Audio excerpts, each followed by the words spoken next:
Bonjour tout le monde, avant d'aller plus loin, je vous préviens qu'une transcription est disponible gratuitement sur Patreon. Vous trouverez un lien dans la description de l'épisode.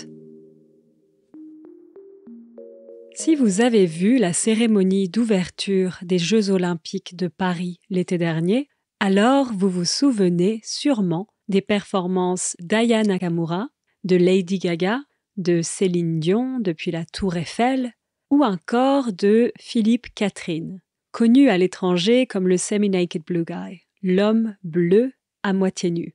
Mais peut-être que vous vous souvenez aussi de la performance du très bon groupe de métal français Gojira et de la chanteuse lyrique Marina Viotti. À l'occasion de la cérémonie, Gojira et Marina Viotti ont fait sensation en interprétant le célèbre chant révolutionnaire qu'on a entendu au dernier épisode, à Ça ira, mais en faisant une version très différente. La performance commence avec la tête de Marie-Antoinette, décapitée, qui chante à Ça ira. Décapité, c'est quand on coupe la tête de quelqu'un. Donc la tête décapitée, c'est la tête qui a été coupée. En tout cas, le spectacle était particulièrement impressionnant car le groupe Gojira jouait à la conciergerie. La conciergerie, c'est une ancienne prison de Paris et c'est là que Marie-Antoinette a été emprisonnée. Et à la fin de la performance, on voit comme du sang jaillir de la conciergerie. Le sang, c'est ce liquide rouge qu'on a dans notre corps. Et jaillir, c'est quand un liquide sort violemment. Donc comme pour symboliser la violence de la Révolution française.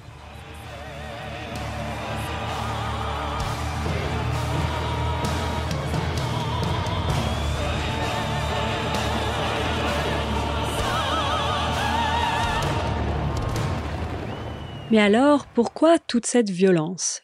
Et pourquoi la tête de Marie-Antoinette a été décapitée? Au dernier épisode, on a vu que le 14 juillet 1789, les Parisiennes et les Parisiens ont attaqué l'ancienne prison de la Bastille. Un événement qui a marqué le début de la Révolution française. Comme je disais aussi, la Révolution française a duré 10 ans. Donc elle a commencé en 1789 et elle a fini en 1799. Et aujourd'hui, on va voir un peu comment les choses ont évolué après cette fameuse prise de la Bastille. Déjà, il est important de comprendre que cette colère du peuple, elle n'était pas uniquement à Paris, mais dans toute la France. Dans les autres villes de France et également dans les campagnes, le peuple français se révolte contre l'autorité. C'est l'épisode de la Grande Peur. La peur, donc, par exemple, si vous regardez un film d'horreur, peut-être que vous allez avoir peur. La Grande Peur, c'est donc un épisode de la Révolution française pendant lequel le peuple français, surtout les paysans, attaquent les châteaux des seigneurs et détruisent notamment les registres des impôts. Alors, j'explique un peu. Les paysans attaquent les châteaux. Les châteaux, donc, castles. Et les seigneurs, par exemple, le seigneur des anneaux, c'est The Lord of the Rings, les seigneurs, the lords. Donc, les paysans attaquent les châteaux des seigneurs et détruisent notamment les registres des impôts. Les impôts, ce sont des taxes. Et oui, parce que, comme on avait vu au dernier épisode, pour beaucoup de Françaises et de Français, la vie est de plus en plus compliquée. Le prix du pain augmente toujours plus, le peuple doit payer beaucoup d'impôts et il y a énormément d'injustices sociales. La grande majorité de la population vit dans des conditions très difficiles, tandis qu'une toute petite minorité bénéficie de beaucoup de privilèges et concentre les richesses du pays. tandis que c'est un peu comme pendant que. En anglais, on dirait while. Je répète un peu plus rapidement. La grande majorité de la population vit dans des conditions très difficiles, tandis qu'une toute petite minorité bénéficie de beaucoup de privilèges et concentre les richesses du pays. On comprend donc pourquoi les paysans attaquent les châteaux des seigneurs et ne veulent plus payer d'impôts à ces seigneurs. Ils veulent la fin des privilèges. Et donc, progressivement, on arrive à la fin de cette société des trois ordres. La semaine dernière, je vous ai expliqué qu'à cette époque, la société française était organisée en trois ordres. Le premier ordre, la noblesse, qui représente donc les nobles. Le deuxième ordre, le clergé, qui représente l'Église, la religion. Et le troisième ordre, c'est le tiers-état, qui représente le reste de la population. Les personnes qui travaillent, les bourgeois, les paysans, les artisans, etc. Les deux premiers ordres représentent une toute petite minorité de la population française, mais donc bénéficient d'énormément de privilèges. Mais avec la révolte du peuple, l'ordre de la noblesse et l'ordre du clergé doivent renoncer à leurs privilèges, ou en tout cas à une bonne partie de leurs privilèges. Donc on assiste à l'abolition des privilèges, à la fin de la société des trois ordres et aussi à l'adoption de la Déclaration des droits de l'homme et du citoyen. Cette déclaration, c'est un texte fondamental de la Révolution française et c'est la base de la future Constitution de la République. On en a parlé, un des grands événements avant le début de la Révolution, c'est la création de l'Assemblée nationale. L'Assemblée nationale, elle existe encore aujourd'hui, et c'est là que les députés discutent et votent les lois, les mesures. Après sa création, un des objectifs principaux des députés de l'Assemblée nationale, c'est de créer une constitution. Et ainsi, la base de cette constitution, c'est cette Déclaration des droits de l'homme et du citoyen. Cette déclaration, elle dit que tous les hommes sont libres et égaux. Égaux, c'est le pluriel de égal. Donc tous les hommes sont libres et égaux. Mais le roi Louis XVI refuse de signer cette déclaration des droits de l'homme et du citoyen. À la suite de ça, des manifestations s'organisent et un groupe, majoritairement composé de femmes, va au château de Versailles chez le roi et la reine Marie-Antoinette. Finalement, sous la pression, le roi Louis XVI signe la Déclaration des droits de l'homme et du citoyen et il quitte également le château de Versailles et s'installe avec sa famille à Paris, dans le palais des Tuileries, sous le contrôle du peuple parisien. Le palais des Tuileries, c'est un ancien palais qui était juste à côté du Louvre et qui n'existe plus aujourd'hui. Par contre, le jardin de cet ancien palais existe encore. C'est le jardin des Tuileries.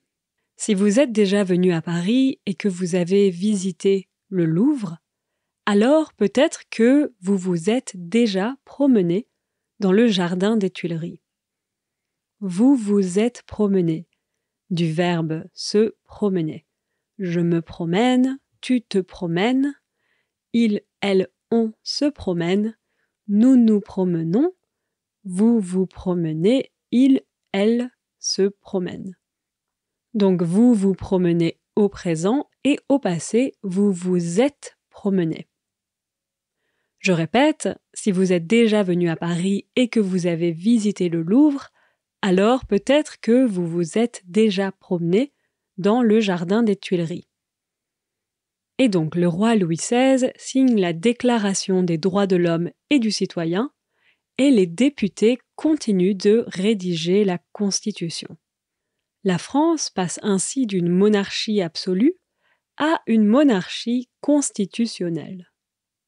Je vous ai expliqué la dernière fois, la monarchie absolue, ça signifie ici que le roi tous les pouvoirs. Le roi Louis XVI avait donc tous les pouvoirs. Mais maintenant, sous la monarchie constitutionnelle, Louis XVI continue d'être le roi des Français, mais il doit respecter et appliquer la Constitution. Malgré ses avancées, malgré ses despite, malgré ses avancées, la situation économique en France est toujours très mauvaise et le peuple français continue d'avoir la vie dure. De plus en plus de nobles et de membres du clergé, donc de l'Église, se sentent menacés sous la colère du peuple et donc beaucoup décident de quitter la France. C'est également ce que le roi Louis XVI veut faire. Il se sent de plus en plus menacé par son peuple. On est en 1791 et dans la nuit du 20 au 21 juin, le roi Louis XVI, sa femme Marie-Antoinette et leurs enfants se déguisent et tentent de fuir Paris. Fuir donc, c'est comme s'échapper, to escape. Ils tentent de fuir Paris. Le roi a pour objectif de fuir la capitale et ensuite organiser une contre-révolution. Mais la fuite s'annonce compliquée. La fuite, ça vient donc du verbe fuir. La fuite s'annonce compliquée. Ils ont 15 heures de route en carrosse. Le carrosse, c'est ce véhicule à 4 roues qui est tiré par des chevaux. Par exemple, vous connaissez tous le carrosse de la princesse Cendrillon. Donc, je répète, la fuite s'annonce compliquée. Ils ont 15 heures de route en carrosse. Le 20 au 21 juin, c'est la nuit la plus courte de l'année. Et rapidement, à Paris, on apprend que le roi et sa famille ont fui la ville. Donc, l'alerte est lancée. À plusieurs heures de Paris, le roi est reconnu. Les autorités sont alertées et quelques kilomètres plus loin, le roi et sa famille sont arrêtés dans le village de Varennes, dans l'est de la France. C'est pour ça qu'on appelle ce célèbre épisode de la Révolution française la fuite de Varennes. Louis XVI est alors ramené à Paris et il est considéré comme un traître par son peuple. Fidélité à la nation! Vive la liberté! Vive la loi! Fidélité à l'Assemblée nationale! Fidélité à l'Assemblée nationale! Fidélité à la nation!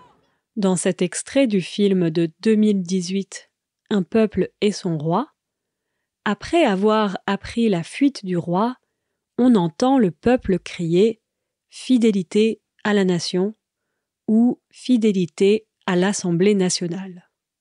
Donc on arrête d'être fidèle au roi, on est fidèle à la nation et à l'Assemblée nationale.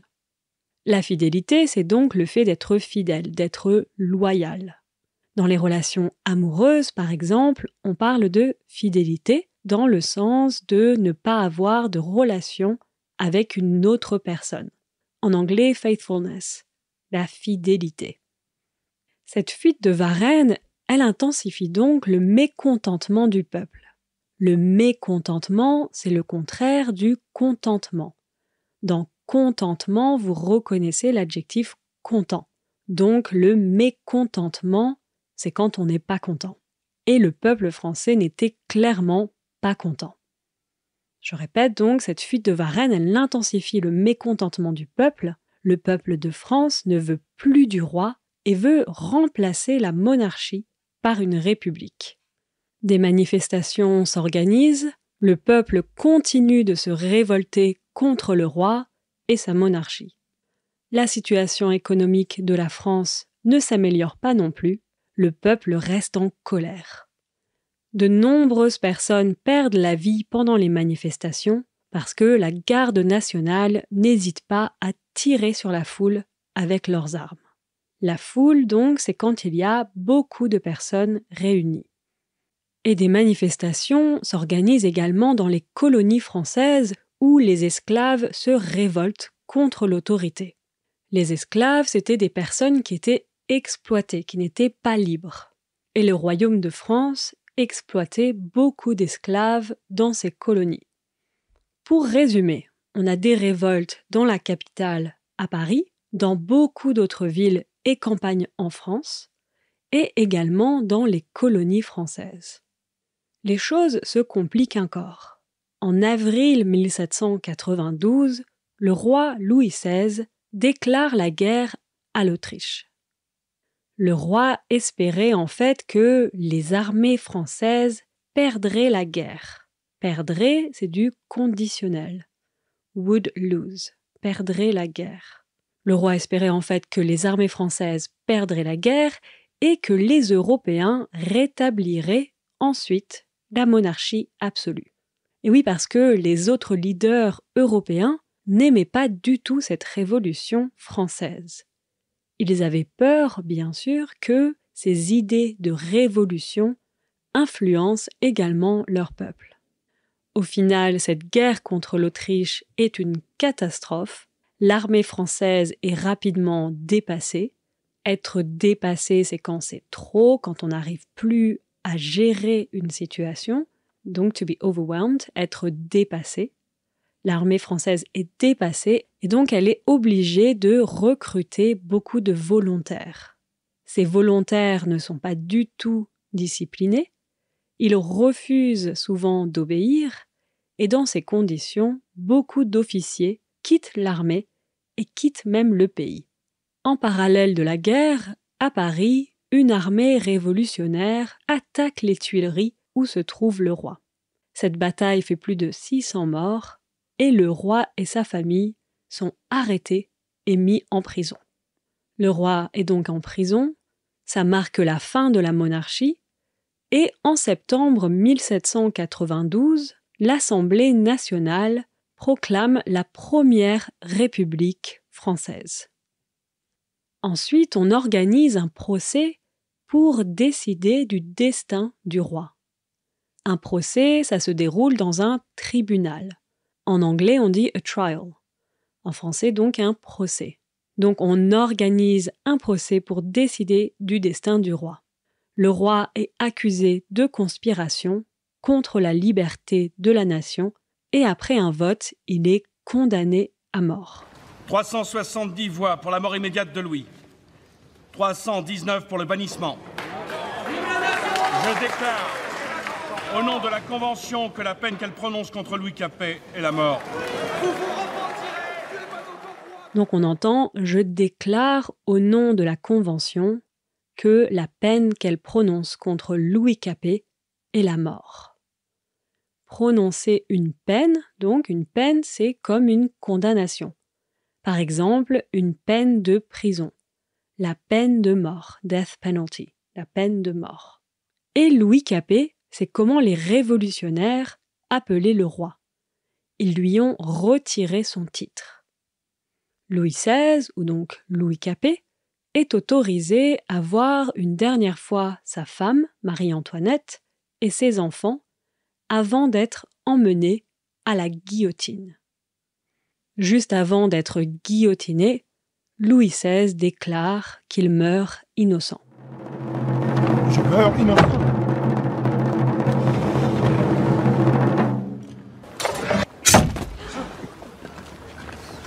Vive la nation!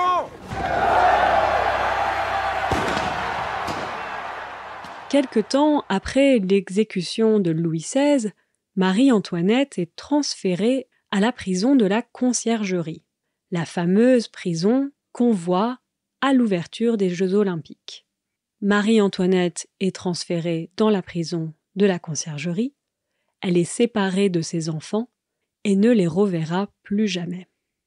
Dans la Conciergerie, Marie-Antoinette est surveillée nuit et jour par des soldats. Elle est humiliée à répétition, mais reste toujours digne. Au tribunal révolutionnaire, Marie-Antoinette, comme son mari Louis XVI, est accusée de haute trahison et de conspiration contre la France. Au tribunal, on l'accuse aussi de ses nombreuses dépenses. Elle était connue pour être très dépensière. On est dépensier ou dépensière quand on dépense beaucoup d'argent. On l'accuse aussi, sans réelle preuve, d'avoir une mauvaise influence sur son mari, d'être complice des pays étrangers contre la France et on l'accuse même d'inceste avec son fils. Tout est bon pour humilier cette femme étrangère et symbole de la monarchie. Étrangère parce que Marie-Antoinette n'était pas française mais autrichienne.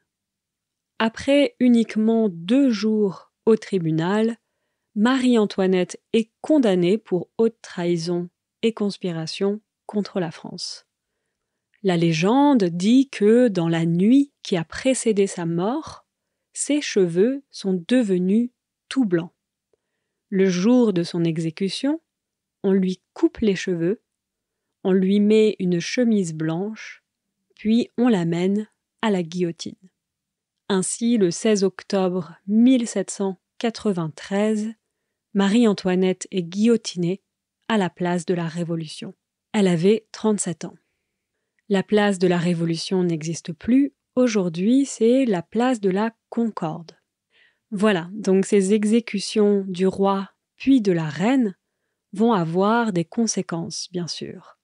Elles vont notamment diviser encore plus la société française. Il y a d'un côté des révolutionnaires qui sont très radicaux. Radicaux, c'est le pluriel de radical. Et de l'autre côté, il y a tous les autres. Les personnes qui soutenaient le roi et la monarchie, donc les contre-révolutionnaires, et il y a aussi les révolutionnaires plus modérés. Ces divisions vont créer énormément de violence dans la société, et c'est ce qu'on va voir au prochain épisode. Je vous dis donc à très bientôt, prenez soin de vous. Ciao ciao.